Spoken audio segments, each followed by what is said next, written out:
K Muraleedharan ചില കാര്യങ്ങൾ പറഞ്ഞു. അദ്ദേഹം പൊതുരംഗത്ത് നിന്ന് തൽക്കാലം വിട്ടുനിൽക്കുകയാണ്. ലീഡറുടെ മകൻ കെ മുരളീധരൻ അദ്ദേഹം പൊതുരംഗത്ത് നിന്ന് വിട്ടുനിൽക്കാൻ തീരുമാനിച്ചു. തൃശൂരിലേറ്റ തോൽവി അദ്ദേഹത്തെ വേദനിപ്പിച്ചിരിക്കുകയാണ്. അദ്ദേഹം പറഞ്ഞത് ഇടത് മുന്നണി തൃശൂർ ജയിച്ചിരുന്നെങ്കിൽ തനിക്ക് ഇത്രയും സങ്കടം ഉണ്ടാവില്ലായിരുന്നു. ബിജെപിയോട് ഏറ്റുമുട്ടി അദ്ദേഹം മൂന്നാമത് പോയി. അദ്ദേഹത്തിന്റെ പ്രതികരണം: എല്ലാവരും പ്രവർത്തിച്ചു. അതെ അതെ അതെ അല്ല, അങ്ങനെ പറയേണ്ട കാര്യമില്ലല്ലോ. നമുക്ക് വെറുതെ അതിന് എല്ലാവരും കുറ്റം പറഞ്ഞാൽ എന്താ കാര്യം? ഒരു ഇലക്ഷന് തോറ്റു എന്ന് വിചാരിച്ചിട്ട് സ്വാഭാവികമായിട്ട് റിസൾട്ട് വരുമ്പോഴായിരിക്കില്ല ഇത്തരം കാര്യങ്ങളൊക്കെ അറിയുകയും തിരിയുകയും ചെയ്യുക. പാർട്ടി കമ്മിറ്റികളിൽ മുന്നറിയിപ്പുകൾ നൽകിയിട്ടുണ്ടായിരുന്നു. അല്ല, അത് സംസ്ഥാന നേതൃത്വത്തിനോട് കാര്യങ്ങളൊക്കെ സൂചിപ്പിച്ചിരുന്നു. അങ്ങനെ ഒരു കോർഡിനേഷൻ ഇല്ല എന്നുള്ള കാര്യമൊക്കെ സൂചിപ്പിച്ചു. കോർഡിനേഷൻ ഇല്ല. അതെ. ആരാണ് ഇതിന്റെ ഉത്തരവാദി എന്നാ പറഞ്ഞത്? ആരും കുറ്റമൊന്നും പറഞ്ഞിട്ടില്ല. സംസ്ഥാന നേതൃത്വം പിന്നെ ഫോണിൽ വിളിച്ച് പറഞ്ഞ കാര്യങ്ങൾ നോക്കാനല്ലേ പറ്റൂ.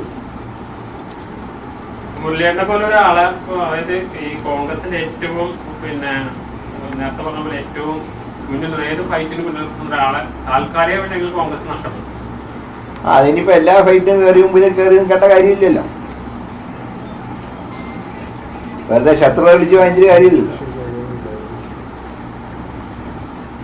ഈ സംസ്ഥാന നേതൃത്വത്തെ അറിയിച്ചിട്ട് പക്ഷെ അവർ വേണ്ടത്ര പരിഗണന അതിന് നൽകിയില്ല അല്ലെ?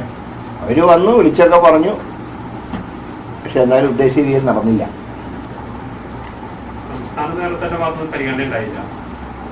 സംസ്ഥാന നേതൃത്വം എന്ന് പറഞ്ഞാൽ ഇപ്പൊ പ്രതിപക്ഷ നേതാവ് 2 യോഗത്തിന് വന്നു, രമേശ് ചെന്നിത്തല 2 യോഗത്തിന് വന്നു.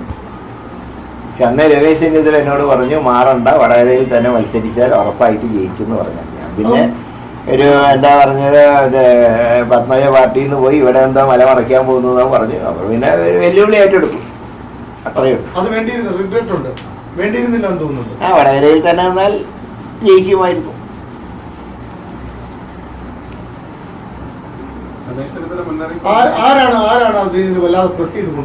അതിനെ കുറിച്ചൊക്കെ എന്തിനാ വെറുതെ അത് പറഞ്ഞിട്ട് എന്താ കാര്യം?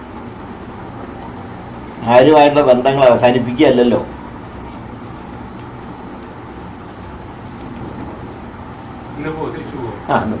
ഈ കെ മുരളീധരൻ എന്ന രാഷ്ട്രീയ നേതാവിനെ കടത്തു പോകുന്ന എനിക്കറിയാം, കുരുതി കൊടുക്കുകയായിരുന്നു. അതൊക്കെ ജനം ഭാവിയിൽ തീരുമാനിക്കണം. പിന്നെ ഞാനതിന് നിന്ന് കൊടുക്കേണ്ട കാര്യം ഉണ്ടായിരുന്നില്ല എന്ന് മാത്രമേ ഉള്ളൂ. അപ്പോൾ നമ്മൾ കുരുതി കൊടുത്തു എന്ന് പറയുമ്പോൾ അതിനെന്തിനാ നിന്ന് കൊടുക്കാൻ പോകേണ്ട കാര്യം ഉണ്ടായിരുന്നില്ല. ശരി, ഓക്കെ ഓക്കെ. മത്സരരംഗത്തേക്ക് ഇനിയില്ല. കോൺഗ്രസിന്റെ ഒരു കമ്മിറ്റിയിലും പങ്കെടുക്കുകയില്ല എന്നും കെ മുരളീധരൻ പറയുകയാണ്. തൃശൂരിലെ തോൽവിക്ക് ശേഷമുള്ള കെ മുരളീധരന്റെ ആദ്യ പ്രതികരണത്തിൽ കോൺഗ്രസ് രാഷ്ട്രീയത്തിൽ വലിയ പ്രശ്നങ്ങൾ ഉണ്ടാക്കുന്ന പ്രതികരണമാണ് അദ്ദേഹം നടത്തിയിരിക്കുന്നത്.